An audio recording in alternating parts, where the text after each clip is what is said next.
Cedo, e ainda mais do que o Recife, mais intelectualista em seu modo de ser político e mestre de política, São Paulo começou a ensinar ao brasileiro a ser cidadão em oposição a cortesão. Essa frase aqui do Gilberto Freire, eu acho que ela resume bem uma coisa que eu estou querendo mostrar no meu artigo, na minha pesquisa toda para o CIP. Aliás, eu peço desculpas de não estar presente fisicamente, mas é por um motivo maior. Essa minha pesquisa, ela trata de dois filmes muito importantes, São Paulo, Sociedade Anônima e o São Bernardo.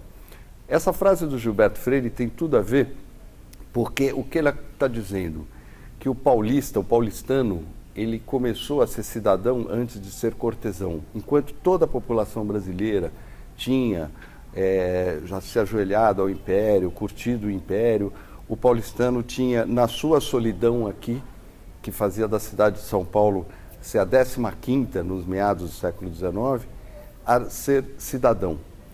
O que eu estou propondo nesse meu artigo, que começou de uma certa forma uma pesquisa sobre a tragédia brasileira, sobre o que estaríamos vivendo com São Paulo Sociedade Anônima, e naquele momento era só São Paulo Sociedade Anônima, era essa construção do tempo no Brasil. Estamos falando do século XX, estamos falando da história do cinema. Você que está assistindo, me diga qual é a imagem de um personagem do cinema brasileiro que você reconhece. Eu vou te oferecer duas. Uma tem essa frase aqui do Paulo Honório, que é o Otton Bastos, que faz no filme, como é que se chama ele? O Otton Bastos que faz no filme São Bernardo, está aqui ele, eu vou deixar ele correndo um pouco atrás. Esse é um personagem riquíssimo do cinema brasileiro, que é uma leitura do Graciliano Ramos, feita literalmente por esse personagem. Esse é o Paulo Honório, era um empresário, fazendeiro, agrário, de uma Alagoas pobre da década de 30, só que ele é um fazendeiro diferente. Como diz o Ismael Xavier numa pesquisa, ele é um empreendedor, incrível que pareça, um empresário empreendedor que moderniza e capitaliza uma fazenda no interior da Alagoas na década de 30. Esse personagem fantástico do Otton Bastos, ele é o típico brasileiro. Ele é soturno, ele é solitário, ele é conservador e ele monologa muito com a câmera, como eu estou monologando com vocês. Aí, o que a minha teoria era que esse solitário seria o pai desse daqui.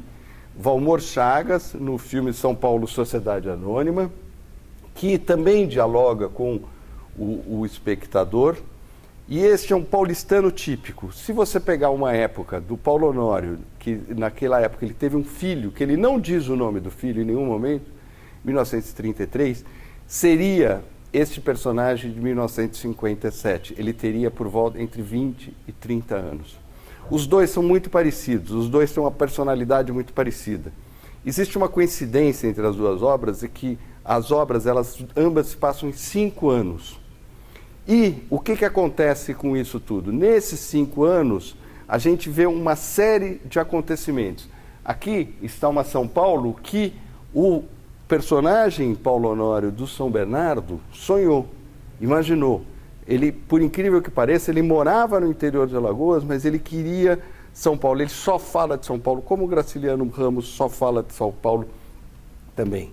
Então, assim, a minha perspectiva para fazer esse trabalho, ela vem de três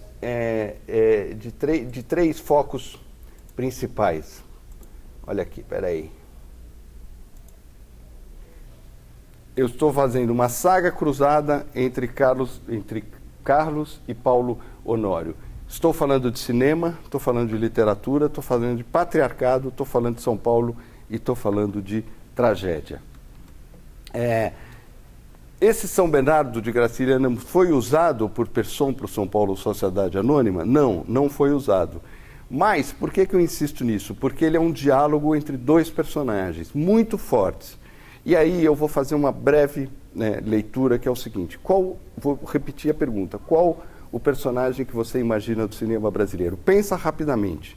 Você imagina o personagem do Toda Nudez Será Castigado, do Jabor, que tinha a Geni, que tinha o Herculano. Você pensa num personagem mais moderno, o Capitão Nascimento, do Wagner Moura, ou você pensa no Chicó, do Alto da Compadecida, do Macunaíma, você pensa em quem? Você pensa no Terra em Transe, do Glauber Rocha? Eu acho que isso é muito importante para a gente refletir sobre o audiovisual brasileiro. E a minha proposta é fazer esse diálogo entre duas obras para que essas obras continuem e pensar além um pouco. O terceiro personagem, o neto do Paulo Honório, filho do Carlos, poderia ser muito bem o Ivan, que é um personagem do Marco Rica no filme O Invasor, do Beto Brant. Aí você teria o seguinte, um empresário moderno, agrário, de uma zona rural nordestina, que era a cara do Brasil do começo do século XX, extremamente pobre, por um executivo da indústria automobilística que faz aquela revolução, porque o personagem que vocês viram do Valmor Chagas, ele era da indústria automobilística, que tem um filho, que é o Ivan, que é o cara da especulação imobiliária, um cara da construção civil. Existem muitas semelhanças entre esses dois personagens que eu citei, do São Bernardo e São Paulo Sociedade Anônima. Uma delas era que os dois têm filhos, como eu já disse, e os dois não se referem aos filhos através dos nomes. As duas mulheres que eles têm, embora o São Paulo Sociedade Anônima seja apenas uma ex-namorada, tem um suicídio, que mostra a angústia que essas mulheres viviam ao lado dessas personalidades. Porque é uma angústia muito grande que aflora de todo lado.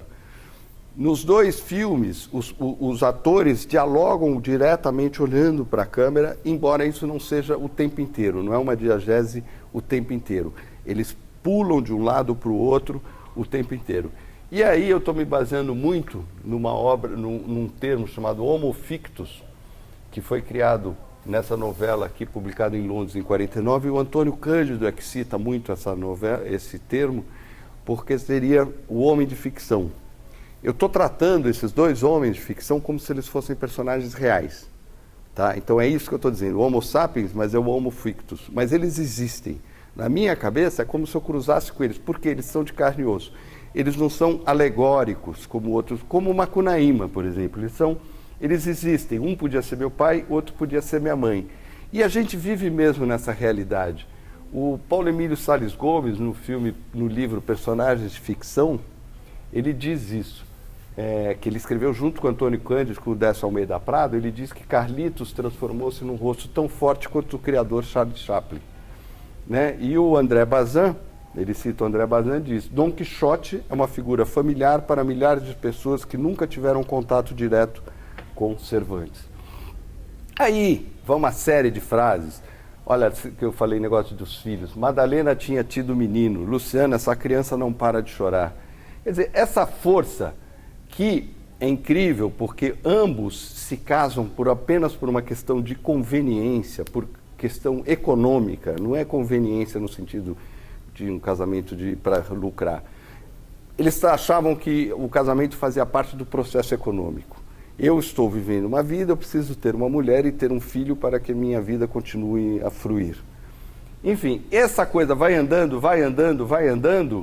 e nós chegamos na questão crucial, que é isso aqui. São densos e tensos, solitários, conservadores, monólogo interior, adulto na idade média entre 20 e 30 anos, patrão, empresário agrário moderno, segundo Ismael Choviar, e executivo quase empresário.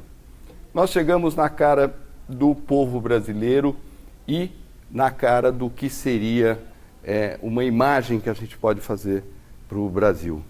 Então eu peço que você que está assistindo isso, você olhe vamos dizer, para alguns filmes históricos. O Ganga Bruta, um filme da década de 30, do Humberto Mauro, é incrível o personagem Marcos, como ele parece também com esses dois que eu estou falando. É um cara bruto, é um cara que mata a mulher por ciúmes e depois ele se transforma num grande empresário da construção civil. O Zeca, do Grande Momento, que fez o Guadian Fresco Guarnieri fez, que se passa no Brás.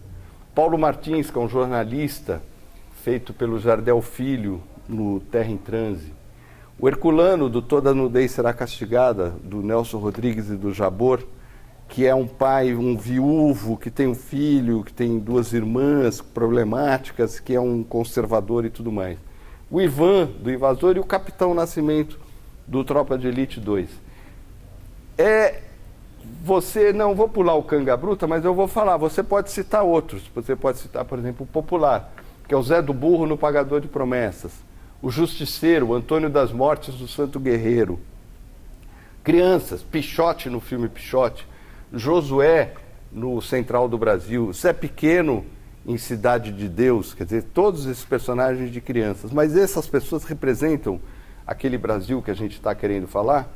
Bom, enfim, obrigado. Essa é uma pesquisa que está em andamento. Peço desculpas pela confusão de algumas frases, mas o raciocínio é mais ou menos esse. É a gente flagrar esse momento do rosto do brasileiro no cinema brasileiro a partir de São Paulo.